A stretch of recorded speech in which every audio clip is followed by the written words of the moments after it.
Hello aspirant, welcome to Baruipur competitive centre. তো আজকে আমি যে বিষয়টা নিয়ে আলোচনা করব সেটা হচ্ছে মালদ্বীপ ভার্সেস লাক্ষাদ্বীপ ইস্যু। আমরা বোঝার চেষ্টা করব সমস্যাটা কী নিয়ে, কেন ভারত থেকে মালদ্বীপ যাওয়ার ২,৫০০ প্লেনের টিকিট বাতিল করা হলো, এটা কি মালদ্বীপের বিশ্বাসঘাতকতা নাকি বোকামি, আর এই ষড়যন্ত্রে চীনের কি ভূমিকা আছে সেটাও আলোচনা করব। আর সর্বশেষ বাংলাদেশের কি শিক্ষা নেওয়া উচিত সেটাও আলোচনা করব। তো শুরু করা যাক। মালদ্বীপ, আমরা অল্প বিস্তর সবাই এই দেশটার সম্পর্কে জানি। ঘোরার জন্য খুব ভালো প্রাকৃতিক বিউটি এখানে এক্সিস্ট করে, তাই না? মালদ্বীপের অবস্থান কোথায়? ভারতের দক্ষিণে, খুব কাছেই ১ ঘন্টা ফ্লাইটেই এখানে পৌঁছে যাওয়া যায় ভারতের সাউথ থেকে। তো মালদ্বীপ নিয়ে প্রথমে কিছু ইনফরমেশন জানা যাক।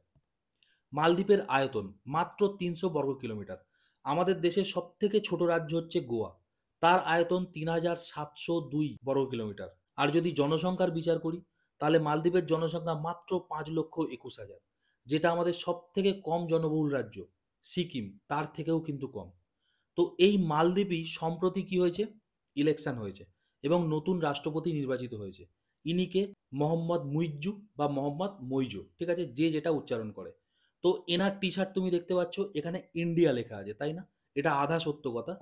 এটা অ্যাকচুয়ালি ইন্ডিয়া আউট। এটাই ছিল ওনার ভোট ক্যাম্পেনিং, ঠিক আছে। উনি মালদ্বীপকে কনভিন্স করাতে পেরেছিলেন যে ইন্ডিয়া মালদ্বীপের জন্য ক্ষতিকারক, ঠিক আছে।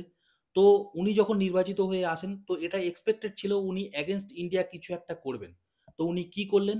প্রথমেই যেটা করলেন সেটা হচ্ছে একটা ফর্মালি রিকোয়েস্ট করলেন ইন্ডিয়ান গভর্নমেন্টকে যে ইন্ডিয়ার মিলিটারি মালদ্বীপ থেকে ফিরিয়ে নেওয়ার জন্য।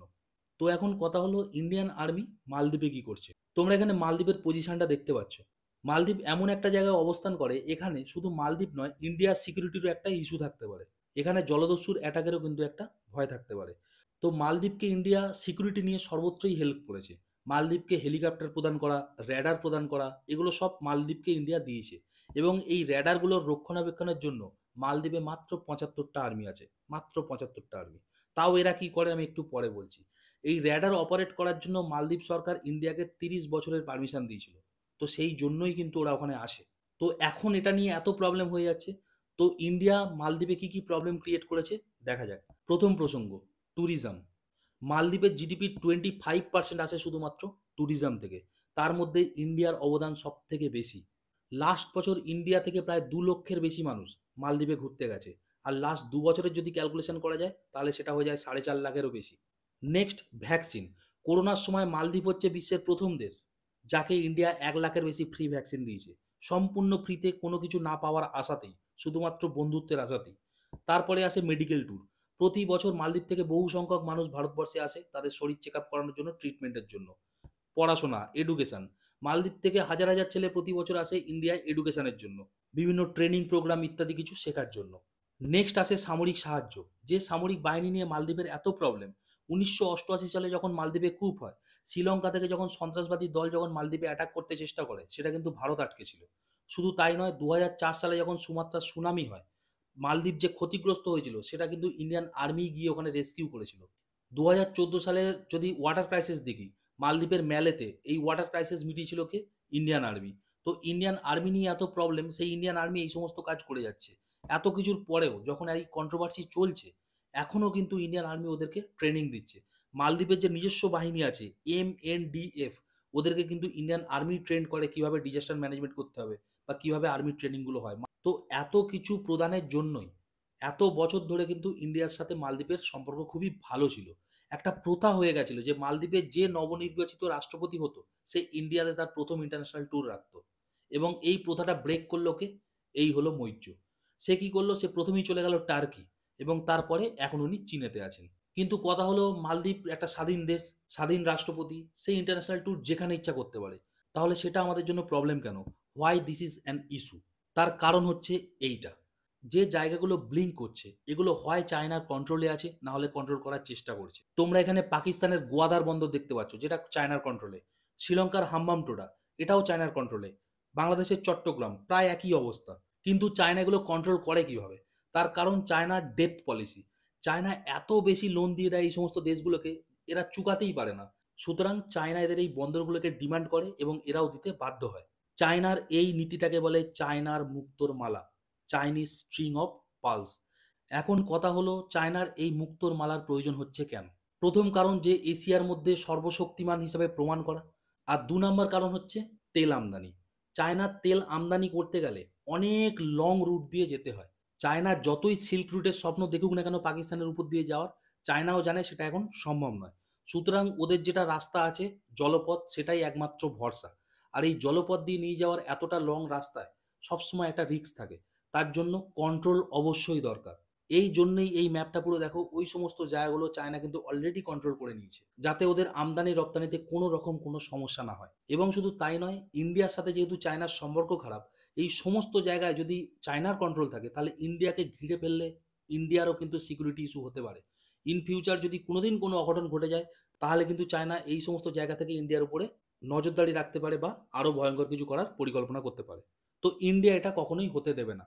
তাই জন্য মালদ্বীপের সাথে ইন্ডিয়ার ভালো সম্পর্ক থাকা অবশ্যই দরকার। তো যাই হোক, মালদ্বীপ যা ভালো বুঝেছে তাই করেছে, এবার ইন্ডিয়া যা ভালো বুঝবে ইন্ডিয়াও তাই করবে। যখন ২০২৪-এর শুরুতে সারা দেশ যখন পার্টি করছে, তখন মোদিজি লাক্ষাদ্বীপে গিয়ে পার্টি করছে। এটা কি বার্তা ছিল? এটা বার্তা ছিল মালদ্বীপকে কাউন্টার করার। যে ট্যুরিজমের উপরে মালদ্বীপ নির্ভর করে আজকের মালদ্বীপ হয়েছে, যেখানে ইন্ডিয়ার কন্ট্রিবিউশন সবথেকে বেশি, সেখানে মোদিজি যদি লাক্ষাদ্বীপকে প্রমোট করে তাহলে মালদ্বীপ ক্ষতিগ্রস্ত হবে। এটাই কিন্তু ইনডাইরেক্ট বার্তা ছিল। তো যাই হোক, আমরা একটু লাক্ষাদ্বীপ নিয়ে জেনে নিই। লাক্ষাদ্বীপ হচ্ছে একটা কেন্দ্রশাসিত অঞ্চল। আমাদের যে ৮টা কেন্দ্রশাসিত অঞ্চল আছে তার মধ্যে লাক্ষাদ্বীপ একটা। এটা হচ্ছে সবথেকে ক্ষুদ্রতম কেন্দ্রশাসিত অঞ্চল। এর এরিয়া কত? মাত্র ৩২ স্কোয়ার কিলোমিটার। আর এখানে টোটাল কটা দ্বীপ আছে? ৩৬টা দ্বীপ আছে, যার মধ্যে ১০টিতে মাত্র মানুষ থাকে। আর এই লাক্ষাদ্বীপের মধ্যে সবথেকে বড় আইল্যান্ড বা সবথেকে বড় দ্বীপ কোনটা? Android island. আর তারপরে কি আছে? মিনিকয় আইল্যান্ড। এই লাক্ষাদ্বীপের রাজধানী কি? কাওয়ারাত্তি। নেক্সট, লাক্ষাদ্বীপের জনসংখ্যা কত? ১,০০,০০০ নয়। এটা ২০১১ সেন্সাস অনুযায়ী, ঠিক আছে? মাত্র ৬৪,৫০০টা মানুষ থাকে। আর এই আমাদের যে কটা কেন্দ্রশাসিত অঞ্চল আছে তার মধ্যে সবথেকে কম জনসংখ্যা কিন্তু লাক্ষাদ্বীপেই। আর এখানে শিক্ষার রেট কিন্তু সবথেকে হাই, 92.28%। যে কটা ইউনিয়ন টেরিটরি আছে তার মধ্যে সবথেকে বেশি এডুকেটেড লোক কিন্তু এখানে থাকে। আর কি? আর এখানকার 94% মানুষই কিন্তু ট্রাইব। যে কটা ইউনিয়ন টেরিটরি আছে তার মধ্যে পার্সেন্টেজ ওয়াইজ সবথেকে বেশি ট্রাইব কোথায় থাকে? লাক্ষাদ্বীপে। নেক্সট, এই লাক্ষাদ্বীপ নিয়ে আমাদের নীতি আয়োগ কি ভেবেছিল সেটা দেখো। এই যে ট্যুরিজম প্রমোট করা লাক্ষাদ্বীপে, এটা কিন্তু আজকের ভাবনা চিন্তা নয়। এটা ২০১৮ সালে নীতি আয়োগ প্রথম বলেছিল যে আন্দামান নিকোবর ও লাক্ষাদ্বীপে ট্যুরিজম প্রমোট করা হবে, ওখানে ইনভেস্টমেন্ট করা হবে। আর কি করা হবে? ওখানে ইকো ট্যুরিজম বলে একটা টার্ম এসেছিল। তার মানে কি? সাধারণত যেখানে ট্যুরিস্টরা যায় সেই জায়গাটা খুব নোংরা হয়ে যায়। আর যেহেতু লাক্ষাদ্বীপে প্রচুর ট্রাইব থাকে, তাহলে কিন্তু সমস্যা একটা হতে পারে। তো এই নিয়ে কিছুদিন আগে কিন্তু একটা সমস্যাও হচ্ছিল। তাই জন্য বলা হয়েছে কি ইকো ট্যুরিজম। মানে কি? ট্যুরিজমকে প্রমোট করা হবে কিন্তু পরিবেশকে রক্ষা করে বা পরিবেশের কোনো ক্ষতি না করে। আর যেখানে ট্রাইবালরা থাকে সেই সমস্ত জায়গাগুলোকে ছেড়ে দিয়েই কিন্তু ট্যুরিজম করা হবে। তো আমরা যখন লাক্ষাদ্বীপে ট্যুরিজম প্রমোট করতে চলেছি তখন জিনিসটা হজম হবে না কার? খুব স্বাভাবিকভাবেই মালদ্বীপের। মালদ্বীপের এমপি কোনো সাধারণ মানুষ কিংবা কোনো সেলিব্রিটি নয়। একজন MP, minister of the parliament, সে কিন্তু এই টুইটটা করছে। ইন্ডিয়ার প্রাইম মিনিস্টারকে ক্লাউন বলছে, জোকার বলছে। দেখো, এখানে আমি নিজের একটা ওপিনিয়ন দিয়ে রাখি। দেশের প্রধানমন্ত্রী একটা রাজনৈতিক দল থেকেই নির্বাচিত হয়ে আসে। তোমার হয়তো সেই রাজনৈতিক দলকে পছন্দ হতেও পারে, নাও পারে, সেটা আলাদা প্রসঙ্গ। কিন্তু যখন দেশের প্রধানমন্ত্রীকে এইরকম একটা ছোটখাটো দেশ গালাগাল দেবে, তখন সেটা কোনো মানুষই মেনে নেবে না। দেশের প্রধানমন্ত্রীর পলিসি যদি খারাপ হয় সেটা দেশের মানুষ বলবে। বাইরের কোনো লোক এসে দেশের মানুষকে বলবে, এটা মেনে নেওয়া একদমই যায় না। আর সেই দেশ থেকে তো একদমই মেনে নেওয়া যায় না যে দেশটা আমরা যদি হাত তুলে নিই সে নিজে কাঙাল হয়ে যাবে। তো যাই হোক, এই জিনিসটাই কিন্তু মালদ্বীপের কাছে বুমেরাং হয়ে ফিরে গেল। যেটা হওয়ার ছিল সেটাই হলো, বয়কট মালদ্বীপ। সমস্ত জায়গায় ট্রেন্ডিংয়ে চলতে শুরু করলো। সাধারণ মানুষ থেকে শুরু করে অ্যাক্টর, অ্যাক্ট্রেস সবাই কিন্তু বয়কট মালদ্বীপ স্লোগান দিতে শুরু করলো বা হ্যাশট্যাগ মারতে শুরু করলো। তাতে ফলস্বরূপ কি হলো? মালদ্বীপের ৮,০০০ হোটেল বুকিং ক্যান্সেল এবং ২,৫০০ ফ্লাইট টিকিট ক্যান্সেল। এবং মালদ্বীপ সরকারের উপরে এতটাই প্রেসার আসতে শুরু করলো যে তারা ওই ৩ জন এমপিকে কিন্তু সাসপেন্ড করতে বাধ্য হলো। যে মইজ্জু কিছুক্ষণ আগে কি বলছিল?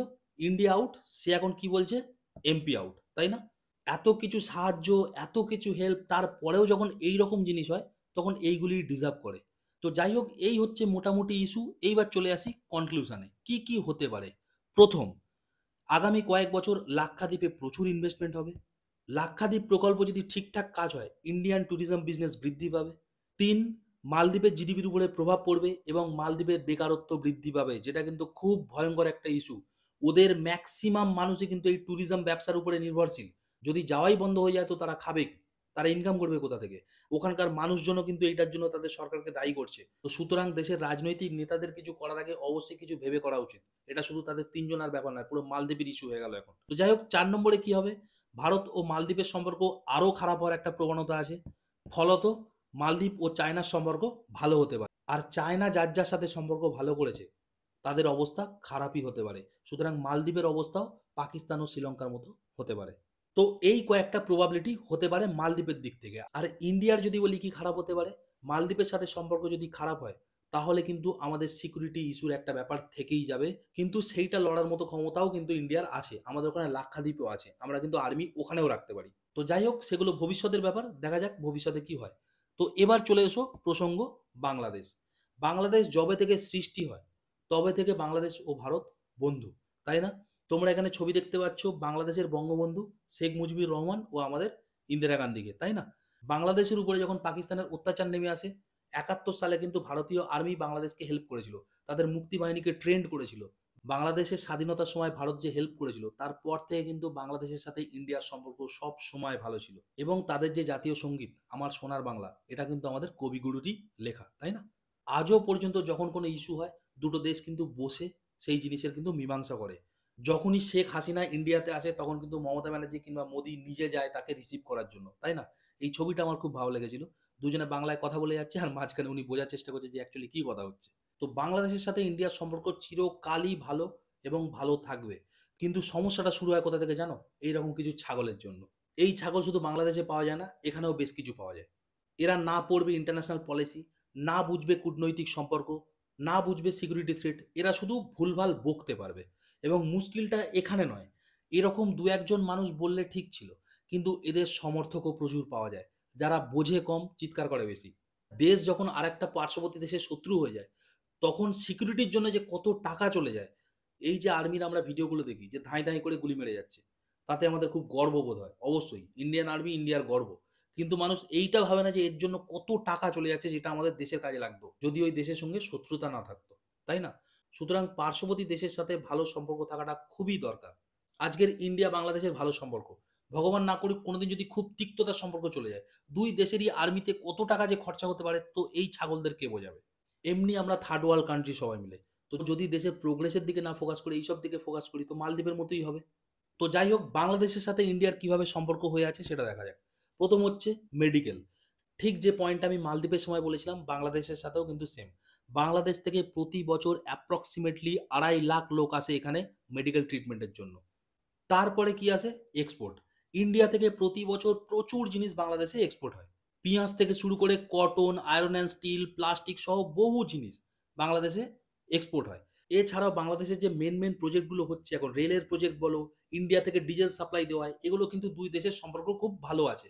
এরকম নয় যে বাংলাদেশ আমাদের কাছে ভিক্ষা করে নিচ্ছে, তারা টাকা দিয়েই নিচ্ছে। কিন্তু সম্পর্ক না ভালো থাকলে এত ইজিলি কিন্তু এক্সপোর্ট হয় না।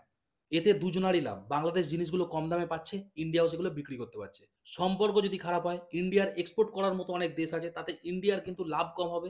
আর বাংলাদেশ যখন অন্য দেশ থেকে এক্সপোর্ট করবে, ওদের কিন্তু অনেক বেশি টাকায় কিনতে হবে। সুতরাং ক্ষতি দুজনারই। কিন্তু সেই দিক থেকে যদি আমি বিচার করি, বাংলাদেশের ক্ষতিটা কিন্তু অনেকটাই বেশি ইন্ডিয়ার তুলনায়। কারণ এক্সপোর্ট করার কান্ট্রি আমাদের অনেক আছে। কিন্তু প্রসঙ্গ সেইটা না। পার্শ্ববর্তী দুই দেশ যদি সর্বদা ঠিক থাকে, তাহলে কিন্তু এই সমস্ত জিনিসগুলো খুব ইজিলি ম্যানেজ হয়ে যায়, যেটা এখন বাংলাদেশের সাথে ইন্ডিয়ার হচ্ছে। এরপরে কি আসে? ভ্রমণ। বাংলাদেশ থেকে কিন্তু প্রতি বছর প্রচুর মানুষ ইন্ডিয়াতে ট্যুর করতে আসে। তারা দার্জিলিং ঘুরতে আসে। দার্জিলিংটা তাদের খুব পছন্দের জায়গা। তাজমহল দেখতে আসে। রাজস্থানের দরগা তারা দর্শন করতে আসে। সুতরাং প্রচুর বাংলাদেশী কিন্তু এখানে ভ্রমণ করতে আসে। শুধু তাই নয়, আমাদের এখানে ভিক্টোরিয়াতেও কিন্তু প্রচুর বাংলাদেশীকে দেখতে পাওয়া যায়, যারা কিন্তু ট্যুর করতে আসে। Next, Teesta issue. এটা কিন্তু বাংলাদেশের একটা সিরিয়াস প্রবলেম। ইন্ডিয়ার সাথে বসে বাংলাদেশের এই প্রবলেমটা সলভ করার জন্য বাংলাদেশ পার্লামেন্টে কিন্তু সর্বদাই আলোচনা হয়। সুতরাং সম্পর্ক ভালো থাকা তো অবশ্যই দরকার। কিন্তু আবারও বলি, ওই কিছু ছাগলের জন্য বারবার এই জিনিসটা কিন্তু হতে শুরু করেছে। মুশকিলটা কোথায় হবে? আজকের আমরা একটা ক্রিকেট ম্যাচ নিয়ে অ্যান্টি ইন্ডিয়া প্রচার করছি বা অ্যান্টি বাংলাদেশ প্রচার করছি, সব ঠিক আছে। কিন্তু এই যে সাধারণ মানুষের মধ্যে একটা বিদ্বেষ ঢুকিয়ে দেওয়া হচ্ছে, মিডিয়ারা যে বিদ্বেষগুলো ঢোকাচ্ছে, একটা সময় কি হবে? আর বাংলাদেশে আরেকটা মৌর্য জন্ম নিতে বেশিক্ষণ সময় লাগবে না। মানুষের এই ইমোশনকে কাজে লাগিয়ে তারা তখন কি করবে? অ্যান্টি ইন্ডিয়ান স্লোগান দিয়ে ভোটে জিতবে। আর ভোটে যখনই জিতে যাবে, তখন অ্যান্টি ইন্ডিয়া যেহেতু স্লোগান লাগিয়েছে, তাই জন্য অ্যান্টি ইন্ডিয়ান কাজকর্ম করতে হবে। এবং তাতেই হয় কিন্তু এই মালদ্বীপে যে সমস্যাটা হচ্ছে, সেই মানুষকে ম্যানিপুলেট করে উগ্র জাতীয়তাবাদের ট্যাবলেট খাইয়ে হয়তো ভোটে জেতা যায়, রাষ্ট্রপতি হওয়া যায়, কিন্তু দেশের জিডিপি কি করে বাড়াবে? সুতরাং ২ দেশেরই বা পার্শ্ববর্তী সমস্ত দেশেরই এই সমস্ত জিনিসগুলো কিন্তু অবশ্যই মাথায় রাখা উচিত। তবে যাই হোক, ইন্ডিয়া বাংলাদেশের মধ্যে সোশ্যাল মিডিয়া যতই কাদা ছোড়াছুড়ি হোক না কেন, আমার বিশ্বাস এটা গুটি কয়েক মানুষই করে, তাদের নিজস্ব এজেন্ডা খাড়া করার জন্য করে। আমি কখনো বাংলাদেশের প্রধানমন্ত্রী শেখ হাসিনার মুখে এই সমস্ত কথা শুনি না। আমাদের প্রধানমন্ত্রীও কোনোদিন বলেনি। আমাদের রাজ্যের কোনো মুখ্যমন্ত্রী এই টাইপের কোনো কথা কখনোই বলেনি। যুদ্ধটা বানিয়ে যাচ্ছে শুধুমাত্র মিডিয়া আর এই ফেসবুক, টুইটার। আমি ইন্ডিয়াতে যেকোনো কাজের লোককে বাংলাদেশ নিয়ে কিছু জিজ্ঞাসা করলে তাদের কিন্তু কোনো রিঅ্যাকশন পাওয়া যায় না। হ্যাঁ, ঠিক আছে, একটা দেশ আছে, কাজ করছে, ভালো করছে, চলো। বাংলাদেশের টেক্সটাইল ইন্ডাস্ট্রির প্রশংসা কিন্তু ইন্ডিয়ান লোকরাই বেশি করে। ঠিক তেমনই বাংলাদেশেরও কোনো একটা ঠিকঠাক লোককে আমি যখন জিজ্ঞাসা করি, তারাও কিন্তু একই কথা বলে। তাদের মনে কিন্তু এই বিদ্বেষটা কিন্তু থাকে না। এটা ওই যাদের কাজ-বাজ নেই তারাই এই সমস্ত জিনিস ঘটাচ্ছে। আর এটাই কিন্তু ভবিষ্যতে ভয়ংকর রূপ ধারণ করার ইঙ্গিত দেয়। সুতরাং এই কাদা ছোড়াছুড়ি কিন্তু যত কম হয় ততই ভালো। তো যাই হোক, এই ছিল আমার ইন্ডিয়া ভার্সেস মালদ্বীপ প্রসঙ্গ ও ভারত ও বাংলাদেশ নিয়ে কিছু কথা। তো আমার যেহেতু কম্পিটিটিভ চ্যানেল, তাই জন্য আমি শেষে একটা প্রশ্ন রেখেই ছাড়বো। আমার প্রশ্ন হচ্ছে, তোমাদের ঘুরতে যাওয়ার প্ল্যান এখন কোথায়? ঠিক আছে? Option A Maldwip, option B Lakshadweep, option C Nabadwip, আর অপশন ডি কাকদ্বীপ। দেখো, এটা একটা কঠিন কোশ্চেন। আমরা ঠিক কম্পিটিটিভ এক্সামে যেমনভাবে সলভ করি, এটা একটু সলভ করার চেষ্টা করি। অপশন এ মালদ্বীপ, এটা হবে না। তার কারণ কি? মালদ্বীপ যাওয়ার টাকা নেই। আমার এই চ্যানেল দেখছে মানে তোমার কাছে শিওর টাকা নেই। কারণ তুমি অ্যাসপিরেন্ট। অ্যাসপিরেন্টের কাছে মালদ্বীপ যাওয়ার টাকা থাকে না। অ্যাটলিস্ট 99% লোকের কাছে নেই। সুতরাং অপশন এ বাদ। অপশন বি লাক্ষাদ্বীপ এখনো রেডি হয়নি। রেডি হলেও যেতে পারতাম না, সেটা আলাদা কথা। অপশন সি তে আছে নবদ্বীপ। হ্যাঁ, এটা একটা ভালো জায়গা, এখানে যাওয়া যেতেই পারে। আমাদের মোটামুটি ১০০-২০০ টাকার মধ্যে আমাদের ভ্রমণ কমপ্লিট হয়ে যাবে। কিন্তু অপশন ডিটা এই মুহূর্তে যাওয়াটা খুব বুদ্ধিমানের কাজ হবে। কেন? না, এখন এখানে গঙ্গাসাগর মেলা হচ্ছে। তাই জন্য আমার হচ্ছে অপশন ডি। আমি এই সপ্তাহের মধ্যে একবার চেষ্টা করব। মেলা শুরু হয়ে গেছে। তোমাদের কোথায় প্ল্যান আছে সেটা অবশ্যই আমাকে জানাবে। ততক্ষণ স্টে টিউন অ্যান্ড বাই।